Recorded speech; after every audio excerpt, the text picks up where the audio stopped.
첫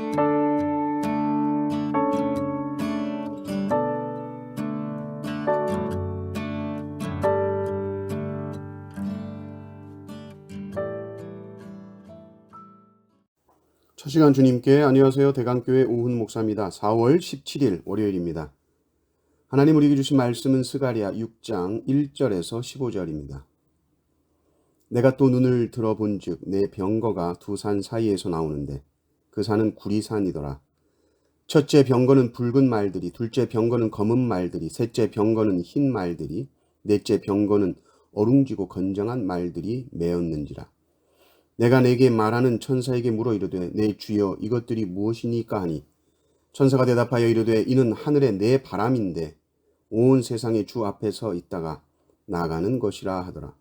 검은 말은 북쪽 땅으로 나가고 흰 말은 그 뒤를 따르고 어룽진 말은 남쪽 땅으로 나가고 건정한 말은 나가서 땅에 두루 다니고자 하니 그가 이르되 너희는 여기서 나가서 땅에 두루 다니라 하매 곧 땅에 두루 다니더라. 그가 내게 외쳐 말하여 이르되 북쪽으로 나간 자들이 북쪽에서 내 영을 쉬게 하였느니라 하더라. 여호와의 말씀이 내게 임하여 이르시되 사로잡힌 자 가운데 바벨론에서부터 돌아온 헬데와 도비야와 여다야가 스바냐의 아들 요시야의 집에 들어갔나니 너는 이 날에 그 집에 들어가서 그들에게서 받되 은과 금을 받아 면류관을 만들어 여호사닥의 아들 대제사장 여호수아의 머리에 씌우고 말하여 이르기를 만군의 여호와께서 이같이 말씀하시되 보라 싹이라 이름하는 사람이 자기 곳에서 돋아나서 여호와의 전을 건축하리라. 그가 여호와의 전을 건축하고 영광도 얻고 그 자리에 앉아서 다스릴 것이요 또 제사장이 자기 자리에 있으리니 이 둘 사이에 평화의 은온이 있으리라 하셨다 하고 그 면류관은 헬렘과 도비야와 여다야와 스바냐의 아들 헨을 기념하기 위하여 여호와의 전 안에 두라 하시니라. 먼데 사람들이 와서 여호와의 전을 건축하리니 만군의 여호와께서 나를 너희에게 보내신 줄을 너희가 알리라. 너희가 만일 너희 하나님 여호와의 말씀을 들을진대 이같이 되리라. 아멘. 이제 스가랴가 본 마지막 환상, 8번째 환상입니다. 첫 번째 환상처럼 말들이 나오죠. 이 마지막 환상에서는 말들만 나오는 것이 아니라 이 말들이 끄는 병거가 나옵니다. 병거가 4대가 나오는데 2개의 산 사이에서 힘차게 나옵니다. 그 산이 이제 보니 구리산으로 되어 있습니다. 번쩍번쩍하겠죠.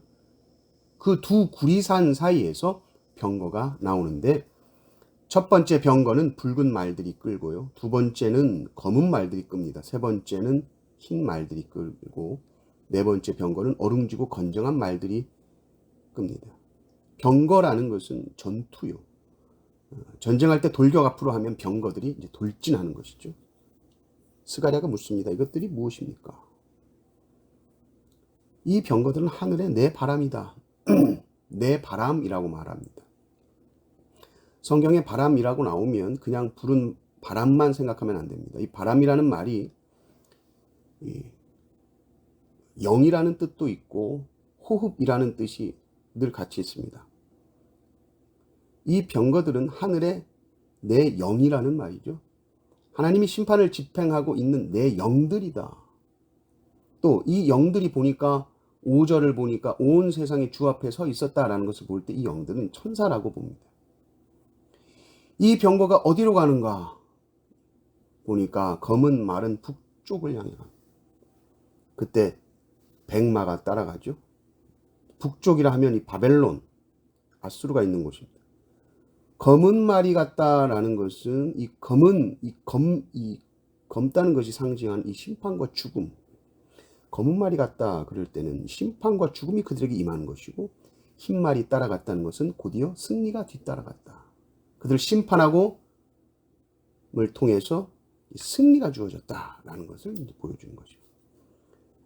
남쪽으로는 어룽질 말이 간다. 남쪽은 이집트, 애굽이 있는 쪽입니다.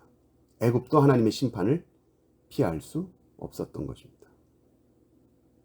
그리고 8절을 보면 그가 내게 외쳐 말하여 이르되 북쪽으로 나간 자들이 북쪽에서 내 영을 쉬게 하였느니라 하더라.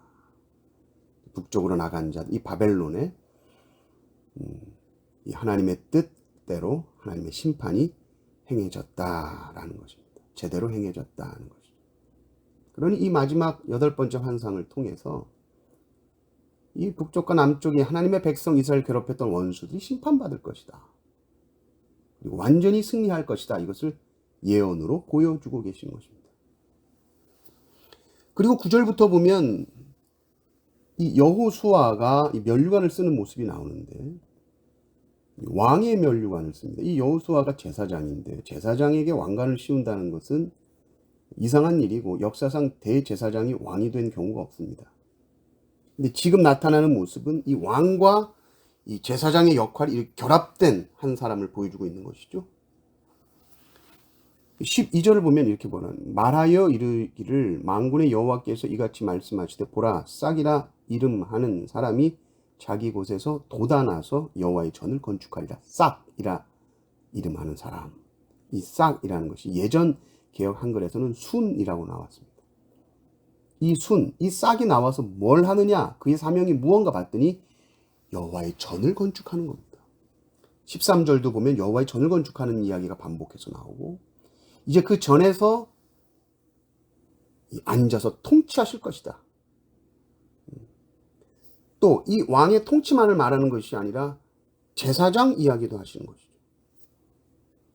그러니까 이 싹이라 이름하는 이 사람은 왕이기도 하면서 제사장이기도 합니다. 그래서 이 왕과 제사장 사이에 평화의 의논이 있으리라 이렇게 나오죠. 이 왕의 사명도 감당하시면서 이 제사장의 사명도 아주 조화롭게 감당해내실 것이다.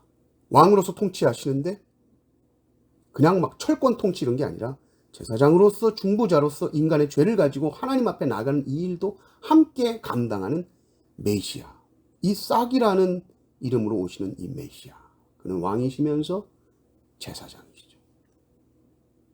또한 이 메시아는 이스라엘만의 메시아가 아닙니다. 15절을 보면 먼 데 사람들이 와서 여호와의 전을 건축한다. 유대인들뿐만이 아니라 이방인들도 이 건축에 다 참여하게 된다라는 말씀을 하고 있습니다. 그러니 이 성전 건축 이야기는 그냥 건물로서 어떤 집 짓는 이야기가 아니죠.